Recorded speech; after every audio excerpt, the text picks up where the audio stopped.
unfortunately, heart disease is one of those things that when you actually start experiencing symptoms, it's a little late. Not saying that it's not, you can't do anything about it, but some of the initial things we should be doing with heart disease is doing our routine screenings, and that's checking your blood pressure. A lot of the heart problems that people have starts with your blood pressure being uncontrolled. And so by the time you get the heart attacks, it's not heart disease, but strokes, congestive heart failure, those things that we typically hear about, it's because they had high blood pressure for a while that was untreated or they weren't aware of it, and it wreaked havoc on the body, and eventually these individuals have the heart disease that now that they're managing that we all hear about. So there's a lot of contributing factors for heart disease. So there's always genetics. There's some people that do, they have some heart defects from birth, or they have a family history of premature heart failure or heart complications. But most individuals, it's a lifestyle, not controlling your blood pressure, and not controlling your blood pressure is a result of being overweight, can lead to elevated blood pressure, eating lots of salt, not enough exercise, having like sleep apnea. When individuals have sleep apnea, often that puts a strain on the heart, and that can lead to complications such as high blood pressure and then leading to heart failure. So a lot of it is just preventable things that people can do to help control heart disease. And mainly it starts with the activity and the diet.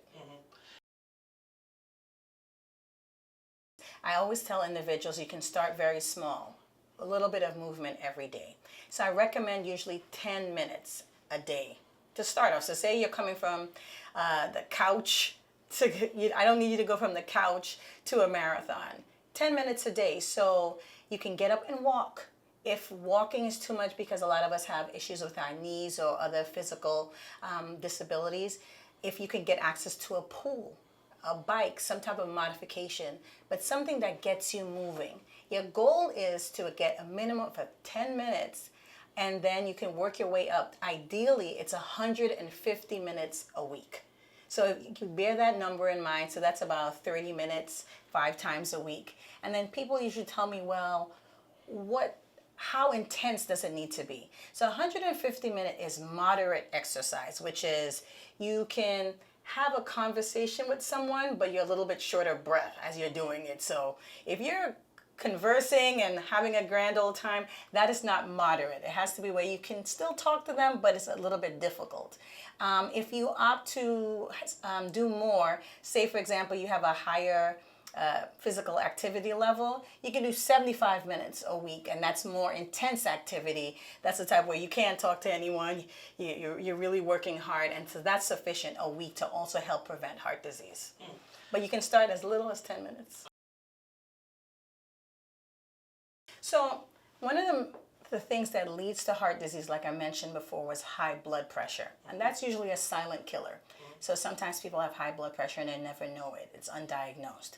But if you do have heart problems and you're looking for some signs that could indicate that, if you notice swelling in your legs, so we all sometimes have swelling in the legs from, say, it's a hot day out, but if you notice you constantly have swelling in the legs, or you notice that you're short of breath with activity, so you usually climb a flight of stairs with no problem, and now you're noticing it's giving you a more difficult time, or just walking to your car, and you notice it just feels like so much work to do the basic things that I'm used to doing, there may be some blockage or heart issue going on. Some other things is if you notice when you lie flat at night, you're unable to lay flat in the bed.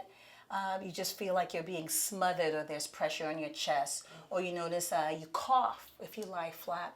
That might be an indicator of heart failure. So those are the common things. Sometimes the chest pain. So a lot of individuals have chest pain, but not like heart attack chest pain.